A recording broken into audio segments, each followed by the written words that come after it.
don't forget to subscribe and help the channel get to 150k subs. Hey Tabafetu, this video is brought to you by EasyPets. Click the link in the description to sign up and use code FANS50 to receive a 50 rand sign up bonus. And also, T's and C's apply. Under 18s are not permitted to gamble.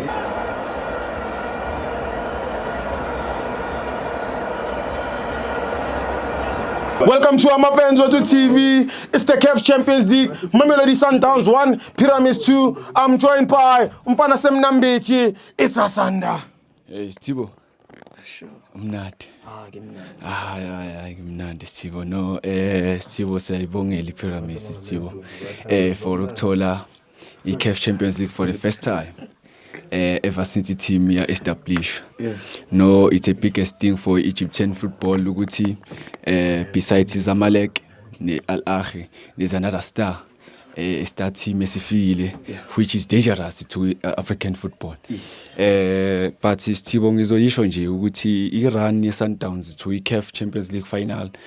Uzoyibona ukuthi benama on and offs, ama ups and downs. Bona ukuthi there were a lot of decisions enziwa throughout the tournament acisha affected team kakhulu all the way to the final. You look at their semi-final, sikhulume nge-Sundowns that went to the final without scoring a goal. Which was something I think in history of football, South African football asikaze sizwe. But I guess Sibo no nayo ngiyayibongela iSundowns ukuthi ihamba izifike kwi-final. Ngizoqala nje ngithi mangibuka their overall season yonke, you look ukuthi they went all the way to the final with Magisi, Black Label. I think Miguel Cardoso was the coach that by the time, if I'm not mistaken. Because mangoba mngithi naye guys kumele simnikeze credit ngalama match awawina. Abantu phela sebemkhohliwe ukuthi Miguel Cardoso umsebenzi akawenza ngayedwa.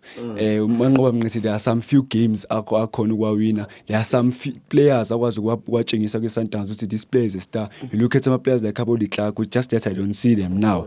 Ngiyangithola. But ke Stibo sizobona kodwa ukuthi season the next season ihamba kanjani. But coming to this thing coaching, angifuna ukuthi ngiyibeke Sithiwa ngazi noma mhlambe ngaba controversial or what, but looking at the style of play salo coach, I was watching ama games akhe last season kase sa coach Esperance. I think that coach there most of my players, especially midfield in the attack, are speedy players. Yangithola ama players akwazi ukusebenzisa speed as an advantage to win ama games, to score ama goals. So you look at some full backs Sundowns, they are speedy players. That is why he's always playing Modiba over Divine Lunga, because Modiba is more faster than Divine Lunga. You look at right back, Mkhuliso Mutau is always there. About Chelen Adams, about Ribeiro, Tetrish Matthews, and also Norinas. The reason why he's not playing Mshish, look at some players like our Lone out, Real Master Chef, Tembikosi Lodge. Those kind of players, I'm a ball playing players like one at bigger panty baller, I'll shigi shadlad. But to pair with them players, Emmanuel Lunile, then Mshishi is not given a chance. So I think his style of play, I know my fans are complaining. Asimfisi ngalendlela umshishi afuna adlale ngayo nomchithi yabo, because manje umshishi mayemfaka I think and expect ukuthi mhlawumbe uzofaka lama runs lawa enziwa lawa amanye ama players. But look at umshishi, someone who's intelligent on the ball, umuntu okwazi ukulibamba ibhola holdele abheka team ukuthi ngaphasela bani ngacreatela bani. So manje I think and akading the thing of football playing, but you think something ezo create a chance with the speed, with the transition, with the aggressive, with that pressing. Because if you peg Mshishi is that one kind of a player, or let it ball game, but it's not that one kind of a player, or even off the ball, same kind of players. Tim Kosilo, Chai Bola Sure. Players like Kabashalulile, it is so hard to go to Shalulile bamdedele kwi-Sundowns because akasebenzi only just as a striker. You look my introducer kule game besebedlala boyi-2 beno-Renas and igoli laqhamuka ngayo whereby i-defender isuka ama-defender akade yena ukuthi okay ibhola lingafiki kuye, but mabethi bayali-clearisha, then another striker was on the box, then the goal came.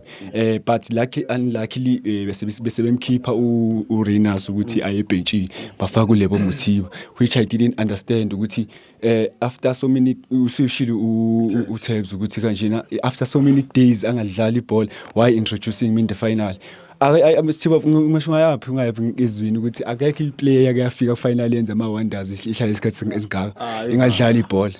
Angeke Sithiba noma siwu quality kanjani noma thiwa umshisha hlala 1 year 1 month kodwa afike kufinal umlindele uthenza amawaza ngeke akwenzeki. So manje into engishoyo ukuthi for me Sundowns looking at the whole season yabo, I think there's still a lot of things that needs to be improved if they want to beat the best. Because manje uyabona ukuthi istage abayakusona it's Club World Cup and they are some of the best teams they are gonna play there. Awazi ngoba bazodlulela in knockout stage, but we're gonna see. But for me, I think not only the kind of players that they are using, even in the coaching staff, I don't know if they can add some of the experienced coaches as well as Miguel Cardoso if they don't want to kick him out, or if Bamkeeper abalete a more experienced coach. I think there are a lot of systems that needs to be changed in order for them to reach what they want as a Mamelodi Sundowns. Player of the match, he's when he out Mahele.